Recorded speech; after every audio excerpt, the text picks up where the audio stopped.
Dans 48 heures, le Parlement réuni en congrès va accueillir le président de la République pour son traditionnel discours sur l'état de la nation. Avant ces grands orales, attendus par la population, le président de l'Assemblée nationale, Vital Kamerhe, est allé rencontrer le chef de l'État pour préparer ces grands événements. Au sujet de la Constitution, les speakers de l'Assemblée nationale adhèrent à l'idée de la mise en place d'une commission interdisciplinaire voulue par le chef de l'État. Nous avons balayé tous les secteurs de la vie nationale. Nous avons parlé du social des Congolais, de l'économie, et ceci nous ramène au développement. Bref, on a passé en revue les 145 territoires. En ce qui concerne la révision constitutionnelle elle-même, je voudrais rappeler aux uns et aux autres, évoquer cette question, ce n'est pas un tabou. C'est dans la même constitution, à l'article 218, où l'on prévoit le mode de sa révision et qui sont habilités à prendre une telle initiative. Au numéro 1, c'est indiqué le président de la République. Au numéro 2, c'est le gouvernement réuni en conseil des ministres. Au numéro 3, c'est chacune des chambres du Parlement par la moitié de sa composition, c'est-à-dire la moitié des députés, la moitié des sénateurs. Au numéro 4, c'est la population congolaise par une pétition de 100 000 personnes. Mais alors, où est le péché? Je ne vois pas où est le péché. Nous sommes toujours dans la légalité constitutionnelle. Mais maintenant, quand on commence à réfléchir, certains préfèrent réfléchir à haute voix, d'autres à voix basse, certains préfèrent aller trop vite en besogne, ce que le président n'a demandé à personne. Le président de la République a indiqué qu'il va mettre en place une commission constitutionnelle qui sera chargée, multidisciplinaire, qui sera chargée de réfléchir sur cette question. Mais cette commission n'est même pas encore mise en place et n'a pas encore réfléchi, mais il y a des gens qui ont le don de lire ce qui viendra. Mais cette commission, on ne dira pas que c'est une commission seulement de la majorité. C'est une commission qui va réunir toutes les forces politiques et les forces vives de la nation.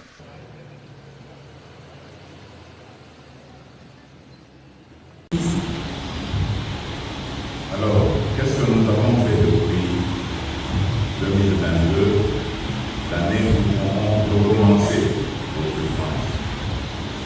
D'abord, nous avons tout mis en œuvre pour sensibiliser le gouvernement, mais également les organisations internationales pour prendre en charge toutes les populations qui se déplacent.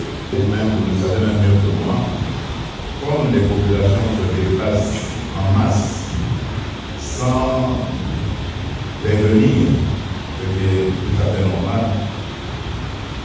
on n'a pas de structures d'accueil adéquates pour vous recevoir et vous mettre à l'aise. C'est pour ça que je dis que ce sont des grandes infortunes pour essayer de vous protéger dans un premier temps. Ensuite, il faut organiser votre vie de tous les jours, ce qui n'est pas facile. Et cela a eu de l'effet, même si nous ne sommes pas totalement satisfaits des résultats, mais l'effet était que pour la première fois enfin, on a pu désigner celui qui a toujours usé de mensonges et de manipulations pour se victimiser. On a pu maintenant le démasquer et savoir que c'est lui, le bourreau et l'auteur des malheurs des populations de l'Est de la République démocratique. L'une des choses qu'on a faites, c'est sur le plan militaire. Nous avons renforcé notre armée et pendant des années, délaissés, désorganisés, infiltrés même par l'ennemi, nous avions dans notre armée des gens qui obéissaient à Kigali. Il y en a encore, ce n'est pas terminé. Mais on a réduit leur mauvaise influence. Et il y en a encore qui trahissent de l'intérieur. Et c'était cette armée qu'on a utilisée pour essayer de barrer la route à ces assaillants grâce vaillants soldats, les vaillants soldats de cette armée de FARDC, nous avons pu quand même freiner les projets, l'intention du Rwanda qui était de prendre, par exemple, la ville de Goma. La troisième des choses que nous avons faites, c'est d'entamer une action envers la justice internationale contre l'agression rwandaise. Et cette action est en cours, elle fonctionne très bien. Nous l'avons entamée à plusieurs endroits, à la CPI, à la Cour internationale de justice et à la Cour, au tribunal plutôt international d'Arusha. Ça, c'est dans la région de l'Afrique de l'Est. Donc, à 3 endroits, nous avons entamé des actions judiciaires qui vont aussi apporter du soutien à ce que nous faisons comme effort pour mettre fin à la vie. La quatrième action que nous avons commencée, elle est diplomatique. C'est-à-dire que la région d'abord de l'Afrique de l'Est, dans un premier temps, avait entamé un processus qu'on a appelé de Nairobi. C'était un processus de paix dont le but était de cesser le feu, de quitter le territoire de la République démocratique du Congo en allant pour CN23 dans des camps de cantonnement, comme on les appelle, de désarmement aussi, et puis d'arrêter ces activités violentes. Le deuxième processus diplomatique, c'est celui qu'on a appelé le Rwanda, c'est celui qui est d'ailleurs le plus actif pour le moment parce qu'il est emmené par le président de la République d'Angola, le président Joao Lourenço, et il est très avancé parce que grâce à ce plan, nous sommes maintenant à l'étape de la cessation de feu, donc des violences, de la guerre. Et nous allons maintenant discuter du retour effectif à la paix. Les enfants, vous voyez, je vous ai décrit 4 démarches que nous sommes en train de mener et qui, je vous l'assure, faites-moi confiance, vont ramener la paix définitivement à l'Est. Pas un semblant de paix, c'est-à-dire simplement des armes qui se taisent pour revendre dans 1 an, dans 2 ans, non. Ce sera la paix définitive. Et vous pourriez enfin, à ce moment-là, entrer à la maison. Sachez les enfants, c'est que cette violence a commencé longtemps avant que vous soyez nés. Et c'est quelque chose que nous ne combattons sérieusement que depuis seulement 3 ans. J'ai l'impression que c'est depuis l'éternité, parce que ça fait 30 ans. Vous n'étiez même pas encore programmé pour naître. Quand vous êtes né, vous avez commencé à comprendre les choses. Vous avez vu vos parents tristes, malheureux, plaintifs, craintifs, parce qu'il y avait une situation d'insécurité. Sachez que, comme je l'ai dit, ça fait 30 ans que ça dure. Les vraies raisons et les vrais auteurs de cette misère, et que nous sommes déterminés à en finir avec eux. Et ça va vous ouvrir définitivement la voie vers la paix. Et donc, je vais vous demander d'être patient, même si je sais que c'est difficile de demander surtout à des enfants qui souffrent, d'attendre encore un peu pour arriver à voir la fin de leur souffrance. Je sais que c'est difficile, mais je suis votre papa, votre protecteur, votre président. Et ce que je vous dis aujourd'hui, je vais le faire. Je vais amener la paix dans tout notre pays, mais principalement là, à l'est de notre pays, qui souffre depuis 30 ans. Et pour terminer,